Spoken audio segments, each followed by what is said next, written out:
Hello class 12th, welcome to Ecomanian economics classes for class 11th and 12th। आज के इस lecture में हम करने वाले हैं क्या numericals based on are what money and banking से रिलेटेड जो हमारा चैप्टर था उसके रिलेटेड हम क्या करने वाले हैं, न्यूमेरिकल्स करने वाले हैं। तो आइए स्टार्ट करते हैं।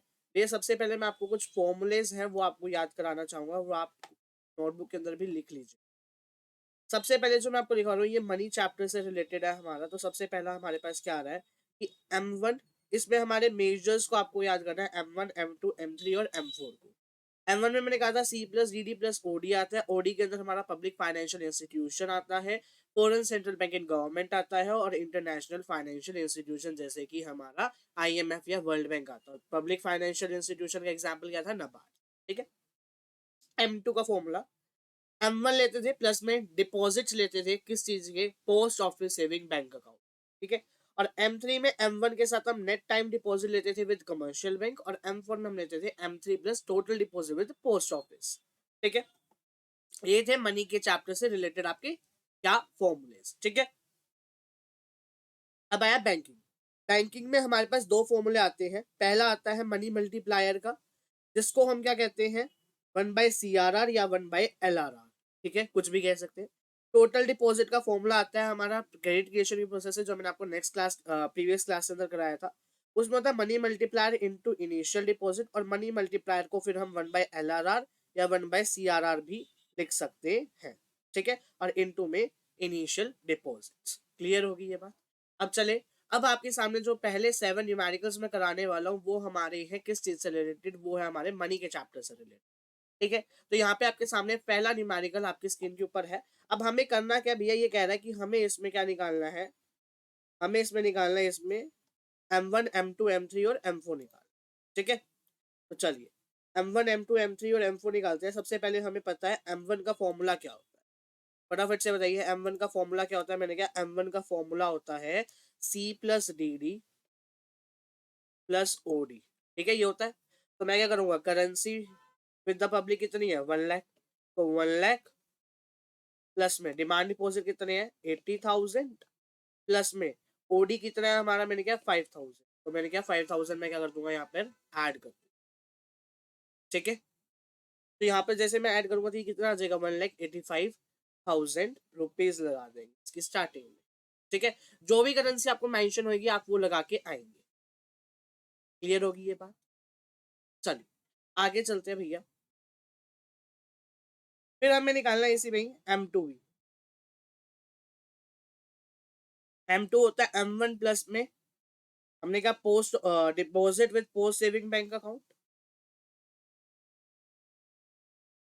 Deposit of post saving bank account. तो M1 कितना आया था, 1,85,000, प्लस कर देंगे इसमें 48,800, ये आ जाएगा आपका 2,23,800। इतना ही आएगा मेरे ख्याल से, तो है ना। चलिए आगे चलते हैं भैया। चलो फिर बात आई किस चीज की, फिर बात आई हमारे पास, एक मिनट। चलो ओके। अब हमें निकालना क्या है, M3 और M4 निकाल। तो M3 निकालेंगे। M3 का फॉर्मूला क्या था, M1 प्लस में हमारा आ जाता है भैया इसमें नेट टाइम डिपॉजिट। तो भैया नेट टाइम डिपॉजिट हमें दे रखा है, नेट टाइम डिपॉजिट नहीं देगा तो हमें टाइम डिपॉजिट तो दे रखा है, नेट टाइम डिपॉजिट। तो हमने क्या कहा, 1,85,000 प्लस में 3,15,200, इसको ऐड करेंगे 200, 0, 1, 8, 9, 1, 10, 3,02,000 आ जाएगी। ठीक है। कैलकुलेशन मिस्टेक हो तो प्लीज इग्नोर कर देना, बस आपको समझ आना चाहिए कि मैंने कैसे करा है। ठीक है, ये हो गया। अब M4 निकालना है। देखो, अगर क्वेश्चन में बोलते M4 निकाल लो, M1 और M3 की चीजें दे रखी हो, तो आपको करेक्ट निकालना पड़ेगा। क्योंकि देखो, अगर आपका M1 गलत आएगा तो M3 गलत आएगा, M3 गलत आएगा तो M4 भी गलत आएगा। तो ये याद रखना कि आपका M1 हमेशा ठीक होना चाहिए और M3 भी ठीक होना चाहिए, फिर M4 ऑटोमेटिकली ठीक हो जाएगा आपका। तो M4 में हमने कहा M3 प्लस में टोटल डिपॉजिट आते हैं। ठीक है ना। तो इसको पुट करो, 3,02,000 प्लस में टोटल डिपॉजिट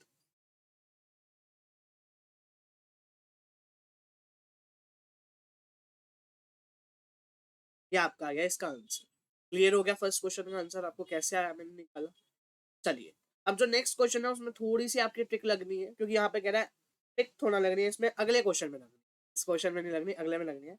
M1 निकालना है, बहुत ईजी है, मैं सीधा आपको अब आंसर बताने वाला हूँ, जो भी जिसमें भी आपकी ट्रिक लगेगी उसको मैं आपको बताने वाला हूँ। मतलब साथ साथ बताता जाऊंगा और साथ साथ सोल्यूशन भी आपको बताता जाऊंगा कि इसका आंसर क्या है, जब आप निकाले तो आप मैच कर लीजिए, ठीक है। करेंसी विद द पब्लिक दे रखा है, डिमांड, पहली बात देखो जो निकालना है हम उसको ले लेते हैं। M1 निकालना हमने क्या, उसका फॉर्मूला है C+DD+OD। मैंने कहा मेरे पास करेंसी दे रखी है, मैंने कहा डीडी भी दे रखा है मेरे को, मैंने कहा कि ओडी नहीं दे रखा, मैंने कहा यहाँ पे मैं सबसे पहले निकालूंगा ओडी। ओडी कैसे का, पब्लिक फाइनेंशियल इंस्टीट्यूशन प्लस में इंटरनेशनल फाइनेंशियल इंस्टीट्यूशन डिपॉजिट। तो मैंने कहा मैं क्या करूंगा, इसमें मैं ऐड कर दूंगा, ओहो, मैंने कहा मैं इसमें ऐड करूंगा 67,500 में प्लस करेंगे 12,800, तो ये मेरा आ जाएगा कितना, ये मेरा आ जाएगा 80,300, ठीक है। अब मैं क्या करूंगा, मेरे को M1 निकालना, मैं इजिली वैल्यू पुट कर सकता हूँ। तो इसका जो आंसर आएगा आपका वो आप सुन लीजिए, इसमें हम ऐड करेंगे क्या, 59,000 को, ठीक है ना, ऐड करेंगे 59,000, तो ये आपका आ जाएगा 3,39,300, ठीक है ना, ये आ जाएगा। क्लियर होगी ये बात। चलिए ये आपका इसका क्या आ गया, आंसर आ गया। क्लियर होगी ये बात। आगे चलो, चलिए थर्ड क्वेश्चन में कहता है डिमांड डिपॉजिट निकालो विद द कमर्शियल बैंक।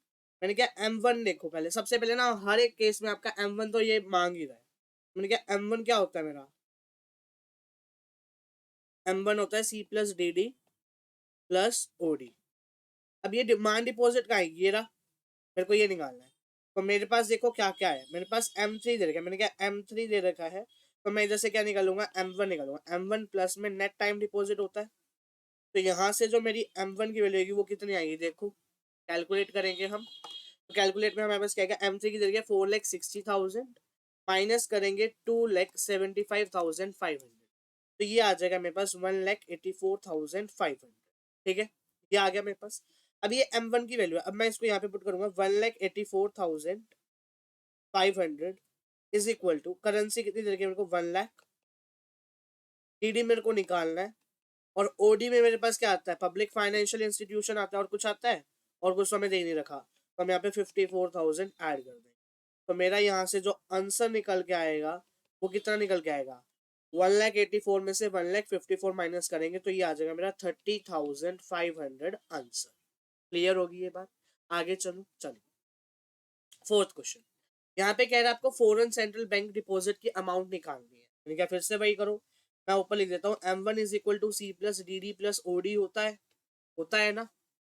अब क्या निकालना है हमें, फॉरेन सेंट्रल बैंक, वो किस में आता है, ओडी में आता है। मैंने कहा ओडी में हमारी तीन चीजें आती है, पहला आता है पब्लिक फाइनेंशियल इंस्टीट्यूशन, फिर आता है फॉरेन सेंट्रल बैंक, और फिर आता है मेरे पास क्या, इंटरनेशनल फाइनेंशियल इंस्टीट्यूट, ठीक है। अब देखो इसमें किस किस चीज की वैल्यू आपको गिवन है और क्या क्या आपको निकालना है। मैंने कहा कि मेरे को करेंसी की दे रखी है, मेरे को डिमांड डिपॉजिट की तो नहीं दे रखी, शायद नहीं दे रखी ना, नहीं दे रखी। ओडी में मेरे को क्या दे रखा है, ओडी देखो मेरे को दे रखा है वैसे 30,000, लेकिन मेरे को निकालनी तो उसी के अंदर की चीजें, तो मेरा इसका कोई काम ही नहीं होएगा। अंदर की क्या चीज दे रखी है, पब्लिक फाइनेंशियल दे रखे है मेरे को, ठीक है भैया। उसके बाद ये तो मेरे को निकालना है, और ये मेरे को दे नहीं रखा, ये नहीं दे रखा तो मैं इसको जीरो मान लूंगा, जो नहीं दे रखा तो उसको जीरो मानना होता है, ठीक है। अब ये हो गया। चलो अब डीडी हमें, डीडी भी देना क्या होना चाहिए। चलो आगे चलते हैं, एक बार देखते हैं कैसे आएगा फिर हमारा इसका आंसर, फिर मैं बताता हूँ इसमें कोई गलती तो नहीं है, वैसे मेरे को लग तो रही है क्योंकि डीडी नहीं, चलो कोई नहीं, डीडी नहीं देगा तो हम उसको भी जीरो ही मान लेंगे, ठीक है ना, उसकी भी कोई टेंशन नहीं है, डीडी नहीं देगा तो उसको भी जीरो मान लेंगे, इसको भी हम क्या मान लेंगे, जीरो। क्लियर हो गया। चलो अब हमें क्या निकालना है, M1 निकालना है। अब M1 को भी जीरो मत मान लेना, M1 हम निकालेंगे, M4 दे रखा है हमें। M4 क्या होता है, M3 प्लस में total deposit with post office, paper में फुल फॉर्म लिख के आना, मैं शॉर्ट फॉर्म लिख रहा हूँ तो ये मतलब नहीं होता, ठीक है ना। तो M4 कितना दे रखा है, 1,08,000। चलो मैं डायरेक्ट बता देता हूँ यहाँ से मेरी M3 की वैल्यू कितनी आएगी। मैंने कहा मेरा क्या है यहाँ पर, मैंने कहा मेरा यहाँ पर है 1,08,000, ठीक है।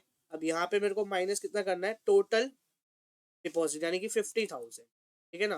तो ये आ जाएगा मेरा 50,800 आ जाएगा इसका आंसर, मतलब आंसर नहीं, M3 आ गया ये। अब मेरे को निकालना क्या था, M1। और M3 होता क्या है, मैंने क्या, M3 होता है M1 प्लस में M1 साथ में क्या आता है हमारा इसमें, नेट। तो मैंने क्या, 50,800 इज इक्वल टू में M1 प्लस में 4,800। यहाँ से मेरा M1 आ गया कितना, 46,000 आ गया, ठीक है, 46,000 आ गया। अब अब क्या है, अब सिंपल है, कुछ नहीं है बच्चा भैया, देखो अब क्या करना है आपको, यहाँ पे पुट करो M1 में 46,000 है, इज इक्वल टू करेंसी दे रखी है 16,000, प्लस में डीडी दे नहीं रखा 0, प्लस में पब्लिक फाइनेंशियल इंस्टीट्यूशन 15,500, प्लस में फॉरेन सेंट्रल बैंक आपको निकालना ही है, डिपॉजिट तो इसके है ना। तो यहाँ से आपका आंसर कितना आएगा, अब आप क्या करेंगे, 46,000 में से माइनस करेंगे 16,000, फिर माइनस करेंगे 15,500, तो 14,500 आपका क्या आ जाएगा इसका आंसर। क्लियर होगी बात, चलो आगे, चलिए आगे चलते हैं। नेक्स्ट क्वेश्चन आ रहा है आपके सामने, इसमें आपको M2 और M3 निकालना है, बहुत इजी है, बहुत सिंपल है, आप कर सकते हैं। कैसे करना है सर, M1 निकाल लो सबसे पहले, इसमें M1 निकालोगे C plus D D plus OD करोगे, क्या आएगा, 80,000 प्लस में 36,000 प्लस में 69,800, इससे आ जाएगा आपका M1, ठीक है। अब M1 आ जाएगा आपका, तो मैं एक बार निकाल ही लेता हूँ साथ साथ, क्योंकि मेरे को आपको आंसर भी बताने हैं क्या क्या है क्या क्या नहीं है। 80,000 प्लस 36,000 प्लस में 69,800, तो ये आ जाएगा मेरा M1 आ जाएगा 1,85,800, ठीक है। अब मेरे को M2 और M3 निकालना है, क्या M2 और M3 तो बहुत ईजी है। M1 प्लस में क्या करेंगे M2 के लिए, हम क्या, इसमें कर देते हैं हम, क्या करते हैं हम इसमें, time deposit, deposit with post saving bank account करते हैं ना, तो ये सेकंड वाला आएगा, deposit with post saving bank account. तो यहाँ पे क्या हो जाएगा, 1,85,800 प्लस में 45,000, मेरा कितना आ जाएगा, 800 और 0 1 9 हो गया, 10 13 1 2,30,800, ठीक है।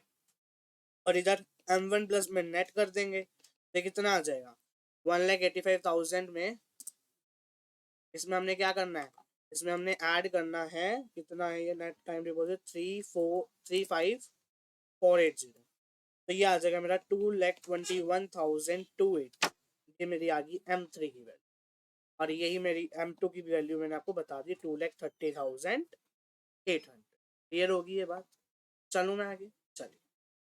सिक्स्थ क्वेश्चन आता है, कहता है कि नेट टाइम डिपॉजिट निकालो कमर्शियल में। देखो मनी के चैप्टर से तो ऐसे न्यूमेरिकल्स है कि आपको M1 दे दिया, M2 दे दिया, M3 M4 में से कुछ ना कुछ दे देगा, कुछ ना कुछ कहेगा इसे फाइंड करके दिखाओ, वही चीज जानिए। दो क्वेश्चन रह गए मनी के चैप्टर से, फिर हम बैंकिंग के चैप्टर। फाइन, देखो ये क्वेश्चन जो है ना आपको किसी बुक में नहीं मिलने वाले, अगर आपको मिल भी जाएगा ना, सिर्फ एक क्वेश्चन मिलेगा, जो मैंने पहला क्वेश्चन कराया ना, वही वाला क्वेश्चन मिलेगा, और वो भी संदीप गर्ग के अंदर मिलेगा, और किसी बुक के अंदर ऐसे क्वेश्चन है ही नहीं। सर फिर बाकी क्वेश्चन आप कहाँ से रहे, वो मैंने खुद बनाए हैं, सारे अमाउंट्स मैंने अरेंज करके आपको सारा कुछ करके दिया है, ठीक है। तो आप प्रैक्टिस कर सकते हो इसकी, इन्हीं क्वेश्चन की आप दोबारा कर लीजिए, इससे ज्यादा कोई टाइप का बन ही नहीं सकता, ठीक है ना। तो find the value of net time deposit with the commercial bank. Net time deposit होता कहाँ पे है हमारा, पहले ये सोचो, M3 के अंदर आता है, तो मेरे को यहाँ से क्या निकालना पड़ेगा, M3 निकालना। अब मेरे को दे रखा है M1 और M2, मैंने क्या, M3 मेरा होता है M1 प्लस में नेट टाइम डिपॉजिट, यही होता है। अगर मेरे को M3 मिल जाए कहीं से, देखो M1 की वैल्यू मेरे को दे रखी है, ठीक है, नेट टाइम डिपॉजिट की मेरे को वैल्यू निकालनी है, और M3 मेरे को चाहिए, यही चाहिए मेरे को, यही चाहिए ना मेरे को, तो चलिए भाई।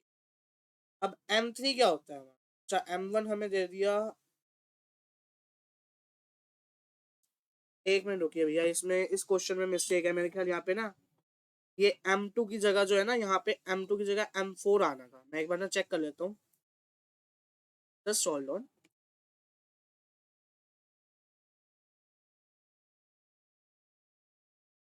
खुली गई है, फाइल ही खुल गई हमारे सामने, बस देख लेता हूँ एक बार।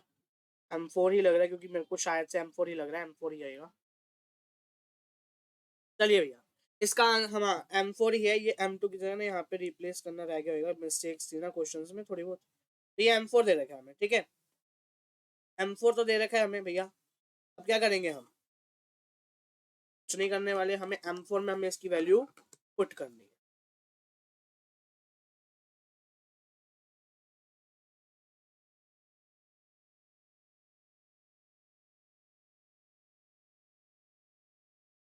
चलो देखो, M4 हमें दे रखा है 50, M4 का फॉर्मूला क्या होता है, M3 प्लस में टोटल, तो 50 लाख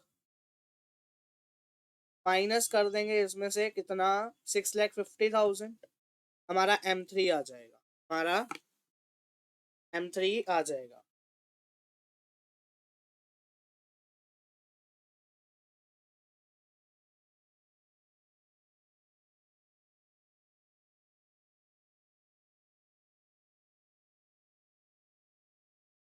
एक मिनट रुकिए भैया,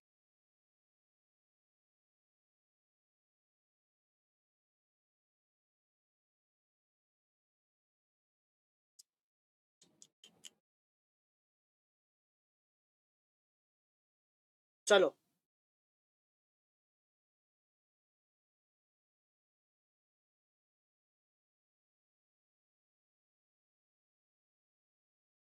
तो अब यहाँ पे हमारी कितनी वैल्यू आ जाएगी भैया इसकी, मैंने कहा इसकी वैल्यू हमारी आ जाएगी 50 में से 6 जाएंगे 43,50,000 आ जाएगी M3 की, ठीक है। ये हमारी किस चीज की आई है, M3 की वैल्यू आई, ठीक है। अब हमें चाहिए क्या था, हमने कहा M3 की वैल्यू तो आ गई हमारे पास, तो बस सिंपल हो गया अब आपके लिए, आप पुट कर दीजिए M3 की value 43,000, 43,50,000 is equal to M1 दे रखे 11,75,000 प्लस में नेट टाइम डिपॉजिट आपका यहाँ से आ जाएगा, ठीक है ना। फिर मैं बता देता हूँ क्या आंसर आएगा आपका, 43,50,000 माइनस 11,75,000, ये आ जाएगा आपका भैया जी आंसर 31,75,000, इसका आंसर है, ठीक है।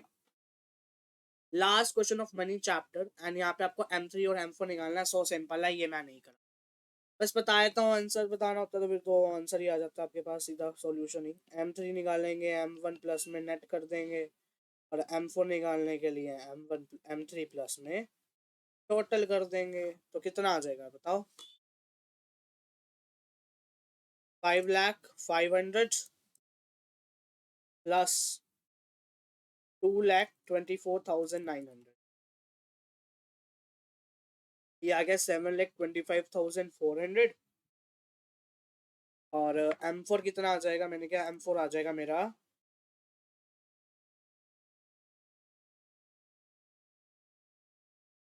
एक मिनट,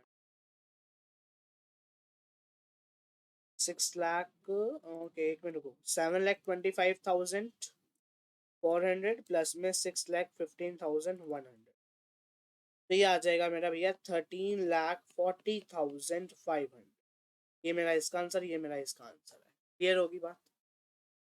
चलें आगे, अब यहाँ पे ना थोड़ा सा MCQ टाइप में भी मैंने लिया क्वेश्चंस, और थोड़ा सा हमने न्यूमेरिकल टाइप में, ठीक है। वीडियो लंबी हो गया तो भैया फास्ट फॉरवर्ड करके देखना चाहिए था, इसका मतलब रुपीज है यहाँ पे, जो भी आपको दिख जाए मैं बता दूंगा, यहाँ पे रुपीज आएगा।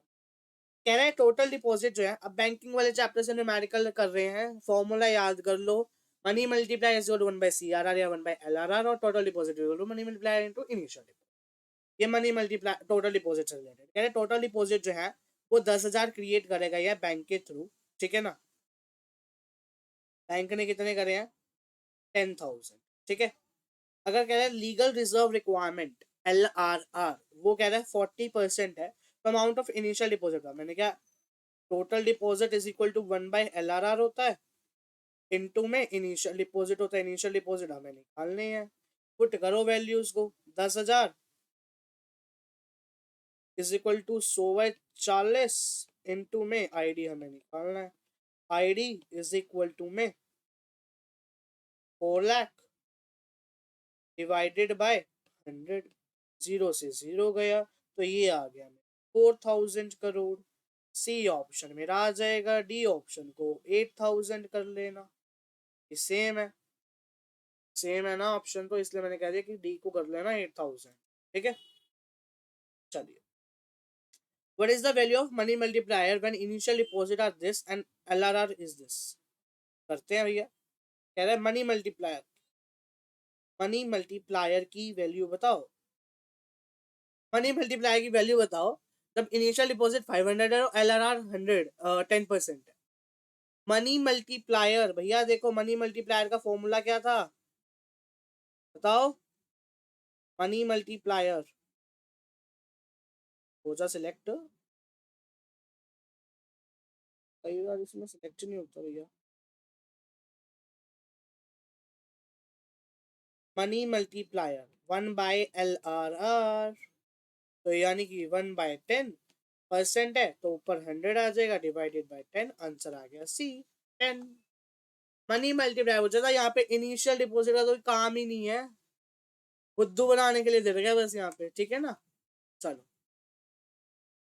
अब यहाँ पे थोड़ा सा न्यूमेरिकल टाइप आ रहा है क्वेश्चन टाइप में। कह रहे calculate the value of credit multiplier if legal reserve deposit is 20%।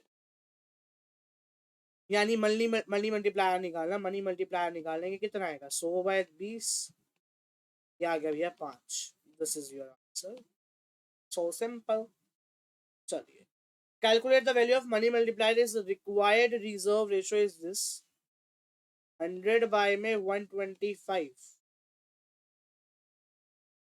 नहीं नहीं नहीं नहीं रुको, 100 तो उसका गया ना पॉइंट का, हाँ ठीक है। 5 पे काटोगे तो 5 2 जा 5 5 जा 5 2 जा 0 0 25। 8 is your answer, 8 will be your answer। ठीक है, last question of the day. If reserve ratio is 20% and primary deposit are rupees 100, what is the value of deposit multiplier and total lending by the banking system? Primary deposit यानी कि initial deposit, ये हो गया आपका CRR या SLR। और कह रहा है what is the value of deposit multiplier, यानी कि टोटल डिपॉजिट कह रहा है निकाल के दिखाओ। सॉरी, मनी डिपॉजिट मल्टीप्लायर मतलब कि मनी मल्टीप्लायर की वैल्यू निकाल के दिखाओ। एक मिनट,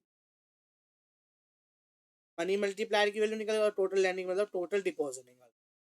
यानी कि मनी मल्टीप्लायर तो मेरा आएगा 100/20, 5 आ गया, और टोटल डिपॉजिट मेरा कितना आ जाएगा